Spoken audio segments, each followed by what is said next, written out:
안녕하세요. 윤쌤 채널입니다. 이번 시간은 63차 시 열평형 상태까지 이동하는 열에 대해서 배워볼 건데요. 먼저 온도가 다른 두 물체를 접촉했을 때의 온도 변화를 탐구해보고 열평형에 대해서 알아보도록 하겠습니다. 전 시간에 우리는 열 혹은 온도의 개념을 배웠어요. 열이라고 하는 것은 물체의 온도를 높이거나 고체, 액체, 기체 같은 상태를 변하게 하는 원인으로 설명을 했거든요. 그래서 열 에너지가 많으면 온도가 높다, 열 에너지가 적으면 온도가 낮다, 이렇게 설명을 했죠. 자, 오늘은요, 온도가 다른 두 물체를 접촉을 시킬 겁니다. 그랬을 때 어떤 온도 변화가 일어나는지 보겠다는 거죠. 자, 그림을 보면요, 컵에 따뜻한 차를 넣었어요.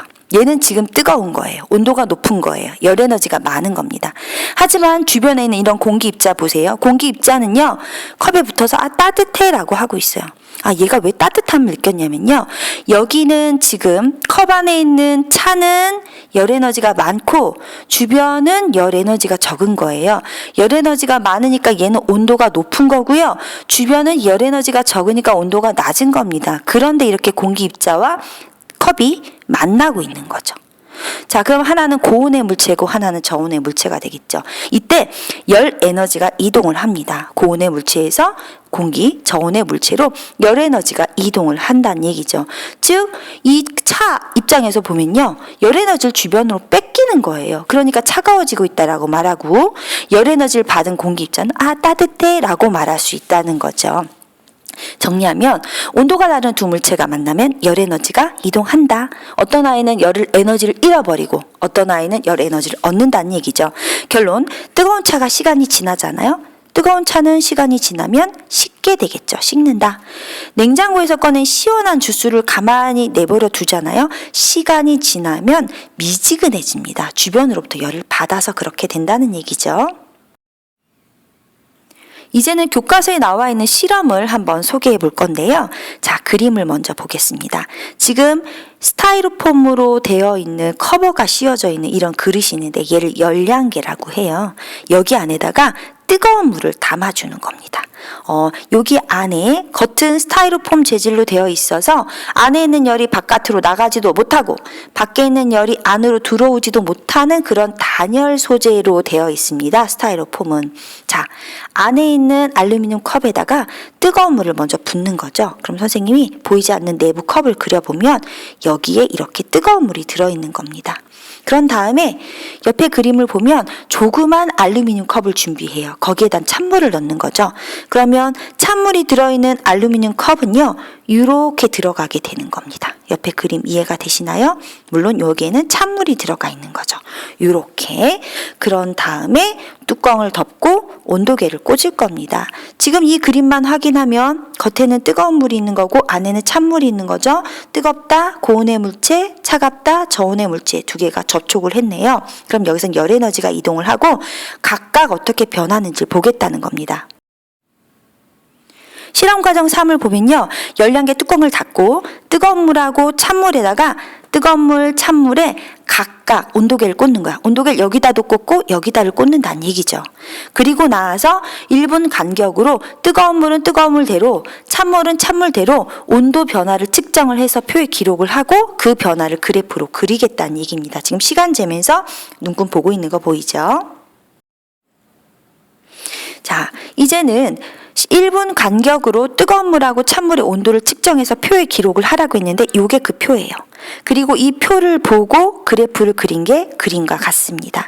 그럼 먼저 뜨거운 물부터 확인을 해볼게요. 뜨거운 물은 제일 처음에 80도였거든요.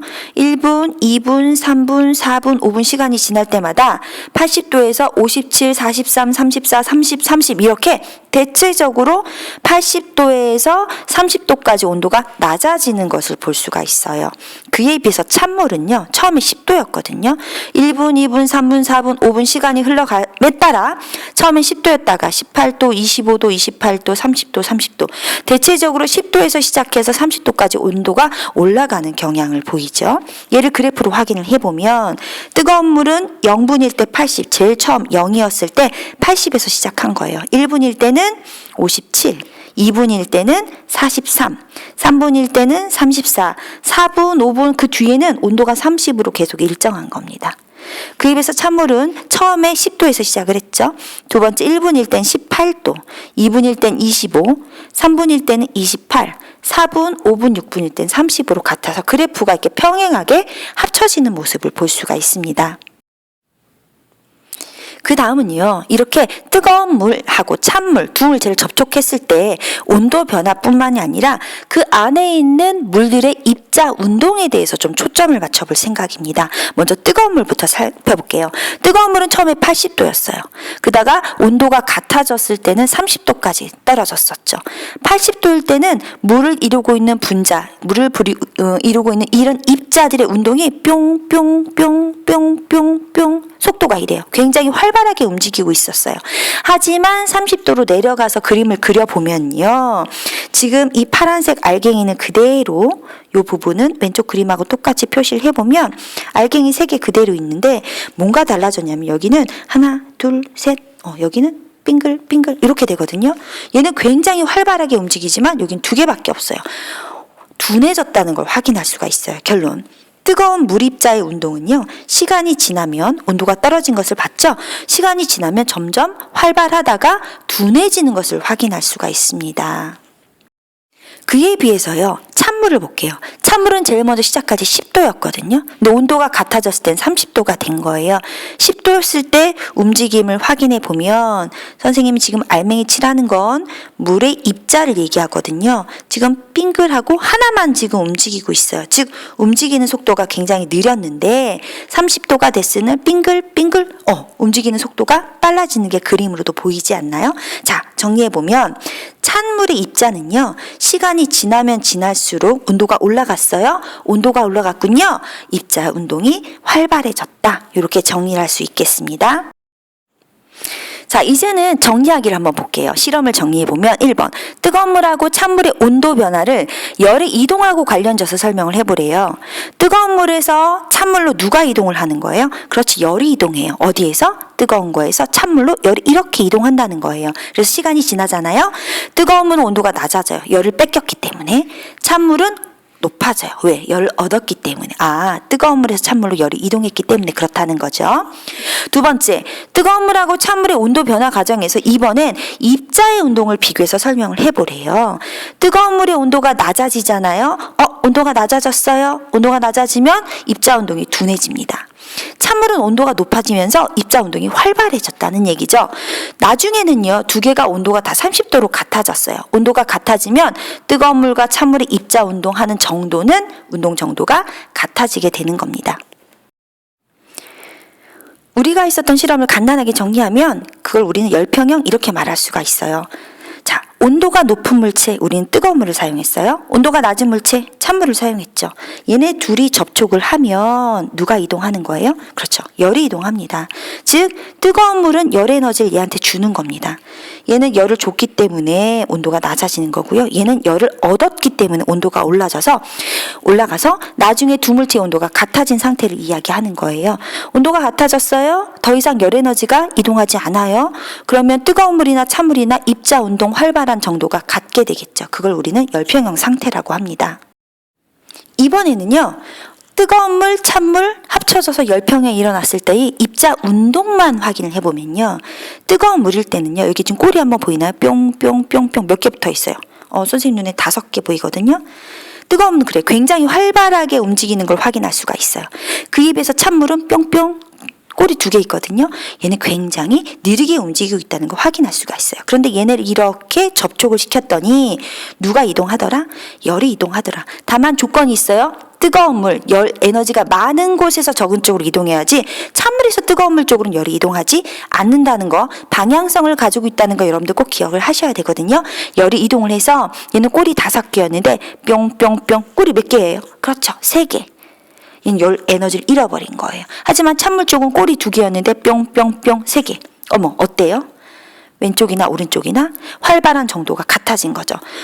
뜨거운 물 입장에서는 둔해진 거고요. 찬물 입장에서는 활발해진 거죠. 하지만 열평형 상태일 때는 움직이는, 그렇죠, 활발한 정도가 같게 되는 거죠. 스스로 확인하기 1번입니다. 온도가 다른 두 물체를 접촉한 다음에요. 시간이 지나면 누가 이동한다? 열이 이동을 하죠. 그래서 온도가 같아져요. 우리는 이러한 상태를 열평형이라고 했습니다. 2번. 뜨거운 물하고 찬물이 접촉을 하잖아요. 그럼 찬물의 입장에서 생각해 보세요. 찬물은 열을 받을까요? 열을 뺏길까요? 예, 열을 받습니다. 열을 받았기 때문에 입자 운동이 활발해집니다. 3번. 물의 온도를 측정하고 싶어요. 그럼 물 속에다 누구를 넣어요? 온도계를 넣죠. 근데 온도계 넣자마자 읽으면 안 돼요. 잠시 기다려야 돼요. 그 까닭을 열평형하고 관련지어서 설명을 해보자 라고 얘기했는데요. 물하고 온도계 사이에서 열평형에 도달할 때까지 시간이 필요하거든요. 그래서 기다려 주어야 합니다. 즉, 물, 온도계 사이에서 열평형이 될 때까지 시간이 필요하기 때문에 우리는 잠시 기다려야 한다. 이렇게 정리를 하시면 되겠네요. 오늘 수업의 핵심 정리하겠습니다. 일단 열이라는 개념은 온도를 높이거나 어떠한 상태, 고체, 액체, 기체라는 그런 상태를 변하게 하는 원인이고 이동하는 거다. 그런 에너지를 열이라고 했습니다. 열평형은요. 온도가 높은 물체, 온도가 낮은 물체가 접촉을 할 경우 높은 물체에서 낮은 물체로 방향성 기억하세요. 온도가 높은 물체에서 낮은 물체로 열이 이동을 합니다. 그래서 두 물체의 온도가 같아진 상태, 그래서 더 이상 열 에너지가 이동하지 않는 상태, 입자들의 운동 상태, 활발한 정도가 비슷한 상태를 우리는 열평형이라고 하고요. 그래프 확인해 주시고 입자 운동 꼬리 5개, 꼬리 2개, 꼬리 3개, 3개 같아진 거 활발했지만 둔해지고 왜? 열 에너지를 뺏겨서 둔했지만 활발해졌어. 왜? 얘한테 열을 받았기 때문에 이렇게 입자의 운동하고 관련 지어서 열평형을 이해하는 게 중요합니다. 다음 시간에는요. 64차시 물질마다 다른 온도 변화, 비열에 대해서 배워보도록 하겠습니다.